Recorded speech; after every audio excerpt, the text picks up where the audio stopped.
Good evening, Bahamas. Coming up tonight on our news. The National Security Minister defends the Interception Communications Bill 2017. The National Security Minister says there's nothing wrong with the Prime Minister's comments. The Health Minister says he expects the conversation on marijuana in the Bahamas to be had within this term.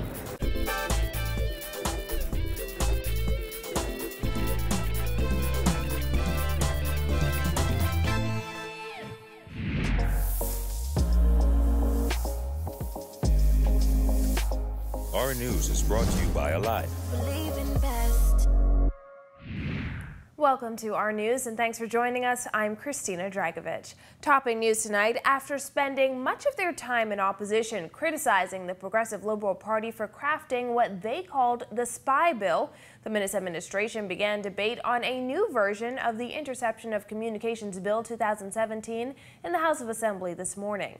National Security Minister Marvin Dames sought to calm fears as he called the bill necessary for an effective assault against crime. Jasmine Brown reports. Dames led off debate on the bill, insisting it's far from a spy bill, as he insisted those who have done nothing wrong have nothing to worry about. There are absolutely no provisions in this bill for personal agendas. One cannot act outside the law to go after political adversaries, spouses, sweethearts, or anyone else as a matter of fact without consequences.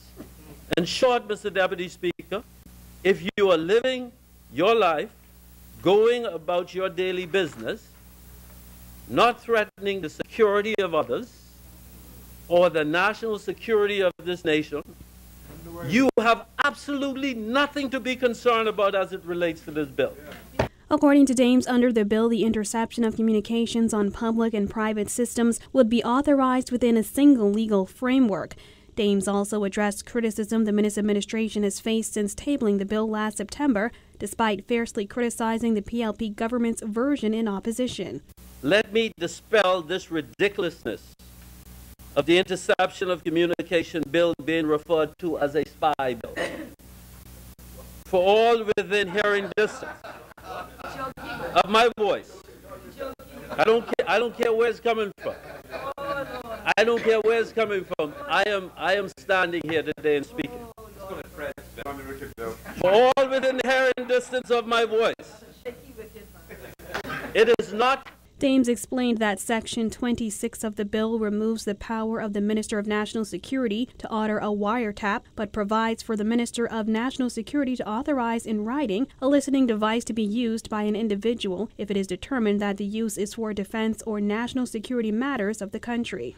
The bill also notes that the use of listening devices on the individual will not extend for more than 30 days. It also provides in Section 29 for the Commissioner of Police to consult with the Attorney General for the urgent use of wiretaps by a police officer if it is reasonably likely for an offense to occur. Also supporting the bill was State Minister for Legal Affairs Ellsworth Johnson, who insisted the police need to be armed with more than just guns and ammunition. They're in a war. They're in a war to protect this country, Mr. Speaker. And we can't send them out with a BB gun when people are prepared to use innovative technology to commit crime. We must be prepared, Mr. Speaker. Reporting for our news, I'm Jasmine Brown. Well, opposition leader Philip Davis slamming the Minnis administration's blatant flip-flopping on the Interception of Communications bill, reminding members of the governing side that while in opposition, they were against what they labeled a spy bill. Giorgio Bain reports. Leader of the opposition, Philip Brave Davis, called the communication from the Minister of National Security on the Interception of Communication bill a flip-flop. According to Davis, the bill tabled in the House is nothing short of a spy bill. From a spy bill to an effective crime-fighting tool necessary for the needs of the police today. What a flip-flop. There's now the need to dispel any notion that this is a spy bill.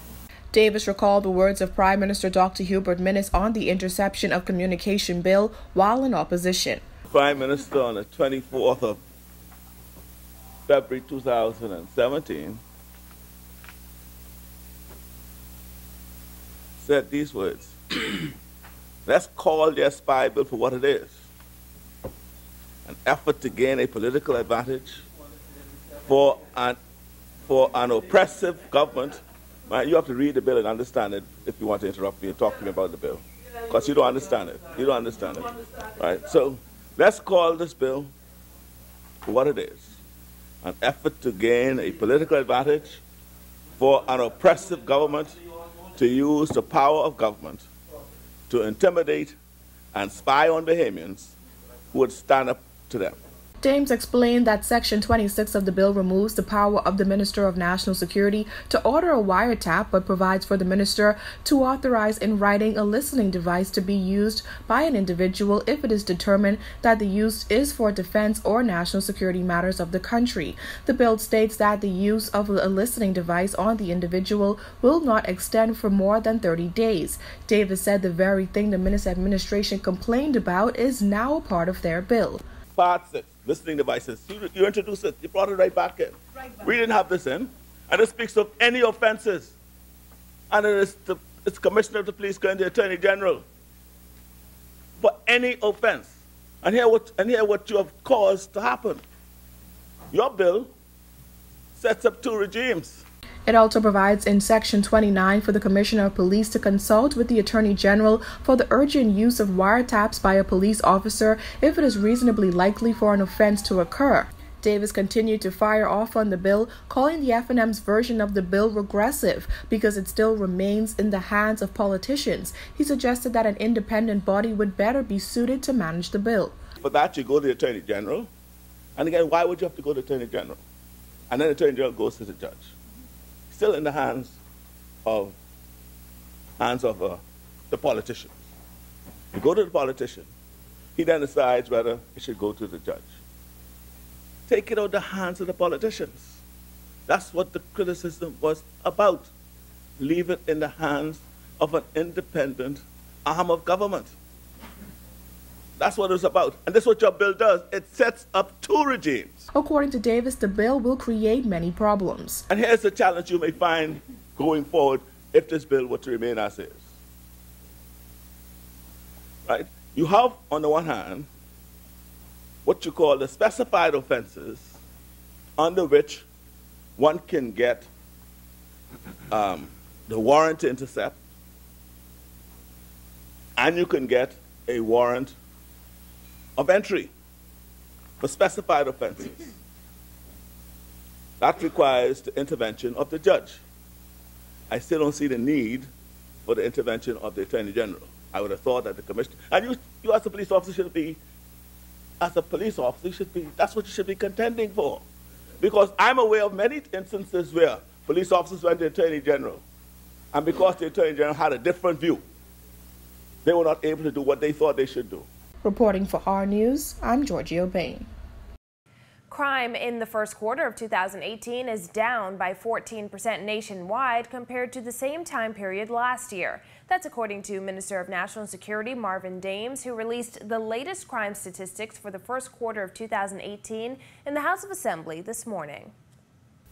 I am pleased to report for the first quarter of 2018, as a result of a re-energized effort by a re-energized team led by Commissioner Ferguson, Deputy Commissioner Seymour and the rest of their teams, as well as the Commodore of the Defense Force and his executive team in the prison, customs, and immigration. We are seeing the overall figures trending downward. Still early. There's still a lot to do. According to Dames, armed robberies are down 31.8%, while murders are down 45.2%, and stolen vehicles are down 13%. As it relates to firearms, the force has taken 102 firearms and 3,365 rounds of ammunition off the streets. Dames attributed the decrease to the RBPF's short-term strategies and a re-energized police force. These courageous officers on a daily basis put their lives on the line to uphold the sovereignty and the security of this small nation of ours. Police Commissioner Anthony Ferguson and Deputy Commissioner Emmerich Seymour were in the House of Assembly's gallery as Dames made his contribution. Dames says Bahamians have the collective responsibility to assist in the fight against crime. Well, Prime Minister Dr. Hubert Minnis tabling the Over the Hill Community Development Partnership Initiative white paper in the House of Assembly this morning. Dr. Minnis says the 2018 white paper maps out the Minnis administration's policy objectives for the rejuvenation of the Over the Hill communities. The PM says the goal is to make those communities more self-reliant. The reinvigoration of businesses, job opportunities, coupled with the rebirth of cultural facilities, will stimulate higher living standards and will ultimately improve the quality of life for residents of the Over the Hill community. The Prime Minister also mapping out how his government plans to economically empower those areas through tax exemptions. Incentives will apply to residential properties, commercial and industrial undertakings with an aggregate turnover of $5 million or under. Businesses whose primary income is derived from gaming or the sale of alcohol will not be eligible. Exemptions from real property taxes, exemptions from customs duties related to construction, equipping and completing buildings and structures for a specified period, exemptions from excise taxes, and exemptions from stamp tax imposed on real property. Minnis says there are also plans to make those communities safer and cleaner. Meanwhile, the National Security Minister is defending Prime Minister Dr. Hubert Minnis' comments about Royal Bahamas Defence Force officers. Dame says he and the Prime Minister are on one accord, adding that training is needed. Our Jillian Gray has that. Social media was buzzing yesterday over comments made by Prime Minister Dr. Hubert Minnis to Commodore Bethel that his Royal Bahamas Defence Force officers should learn to navigate better. Some persons are calling those comments offensive. However, National Security Minister Marvin Dames does not find them so. No, I mean, why would I find it offensive? What did he say that was offensive? And in what context it was said? I mean, I don't know. I mean, why are we making a big deal of this? I don't understand. The video, which is on the page of the Office of the Prime Minister, now has 1,100 views. It's been memed and also made into a song. Some observers have suggested the Prime Minister's comments to the Commodore should not have happened in a public setting as cameras rolled. However, the National Security Minister said he's not making a big deal out of that 12-second clip. Prime Minister and I would have met over that issue. The Commodore and I would have met over that issue, the most recent incident. And, you know, we want to, we all are on the same page here. We're all on the same page. You know, I'm not going to take that clip and make a big issue out of it. James says he doesn't think that the comments were an attack on Royal Bahamas Defence Force officers, whom he says are very hardworking and committed. He acknowledged that while they have had several incidences with boats in the past, it's no different than a police officer getting in an accident on land. James added that all law enforcement agencies need training, not just Defence Force officers. Tremendous amount of monies were invested. The people's money were invested into acquiring assets. For all of these agencies, we have a vested responsibility to ensure that we do all that is humanly possible to ensure that those assets are taken care of. We also have a responsibility to ensure that we do all that is possible to ensure that our officers are adequately trained, are adequately prepared to take on the responsibility that they are given, and understanding that from time to time there will be incidents where accidents happen. To better equip the Royal Bahamas Defence Force, a ship simulator has been ordered and will be installed to better prepare officers. Reporting for our News, I'm Jillian Gray. And the multi-billion-dollar Oban Energies deal is no saving grace for Grand Bahama's struggling economy, according to Bahamas National Trust Executive Director Eric Carey. Despite the claims made in a recent Freeport News editorial, he says there is always an alternative to a project that may do more harm than good to the environment. No one's accepting that Oban is good for Grand Bahama or the environment of Grand Bahama. That was Carey's message to the editor of the Freeport News after reading an editorial published Monday suggesting that Oban is gaining traction and becoming more accepted on Grand Bahama. According to the editorial, despite the ruckus related to Oban, the company might well end up being the saving grace for Grand Bahama. The editorial continues, because of the national pushback, mostly from environmentalists, the government no doubt was forced to revisit the signed document, and the end result will likely be many more jobs for Bahamians agreed to by Oban. While Carey says he's not accepting that the deal is done until that environmental impact assessment is completed. Oban's not going away from our minds. Certainly the NGO community is still watching and waiting, and indeed we are waiting to see what happens with the first EIA report. We're confident it's going to show that it's going to have to decimate large areas of natural environment, and that long-term operation will probably have a long, sustained, unacceptable level of impact. He adds that the cry for more jobs on Grand Bahama has not gone unheard. So if the government has to do away with this thing, Oban, if it has to do away with what Oban represents in so many people, they can still provide jobs for its people. With the 5 national parks on Grand Bahama alone, we probably could create 75 jobs. Full-time, sustainable jobs, 7-day-a-week jobs. Carey says sustainable jobs can be created through national parks, small eco-lodges, and the fly fishing industry. I think we'll be able to not only match but surpass the jobs that Oban claims it will create, because that's the other thing, you know. These developments come and they promise jobs, jobs, jobs. 5 years later, the jobs aren't there. The National Trust maintains that it would be a tragedy to destroy the very beauty that local residents and visitors enjoy. In other news, Health Minister Dr. Dwayne Sands says he expects government to bring debate on medical marijuana and decriminalizing cannabis in the Bahamas during this term in office. This comes as a Bahamian living abroad and making a living off of edible marijuana products makes a push for medical marijuana here in the Bahamas. Kyle Joaquin has that. They will hear the views that represent the policy position of the government of the Bahamas, and I think that's only right. Sands says he's sure government will bring the conversation to Parliament before this term is up. However, the discussion on marijuana usage for medicinal purposes is not high on this government's agenda.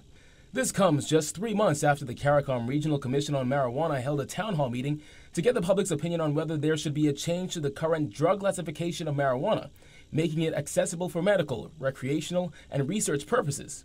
The health minister says while there are benefits, he considers it a double-edged sword. There are challenges in terms of what happens to the money. There are challenges in terms of spikes in crime.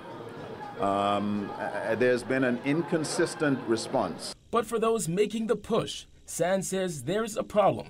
I think that agenda item has pretty much gone into what we call stall mode.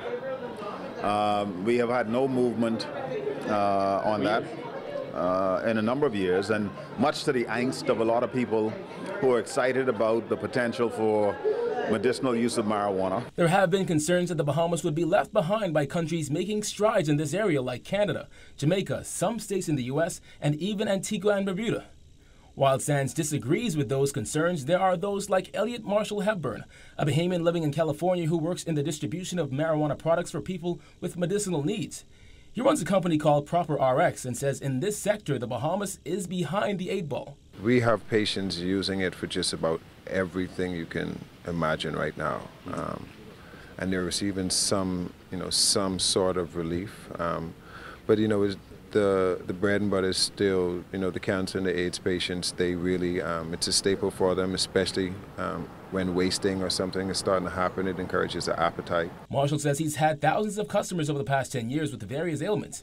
Aside from the health benefits, Marshall says the Bahamas is missing out on the financial benefits as well. It's a multi-billion-dollar industry. I mean, California alone did $10 billion last year, so it's a multi-billion-dollar industry with, you know, opportunities for global partnerships.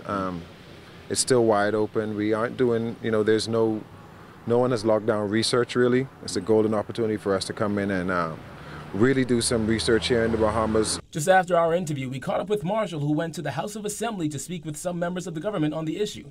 Successfully, he caught the ears of Prime Minister Dr. Hubert Minnis. No word on whether the two have a follow-up meeting, but Marshall says this is a cause he will fight for. Now again, San says the discussion on marijuana in the Bahamas has been stalled, but that does not mean in any way that it has been done away with. Reporting for Our News, I'm Kyle Joaquin. Still to come on Our News, funeral directors form an association. That and more when Our News returns.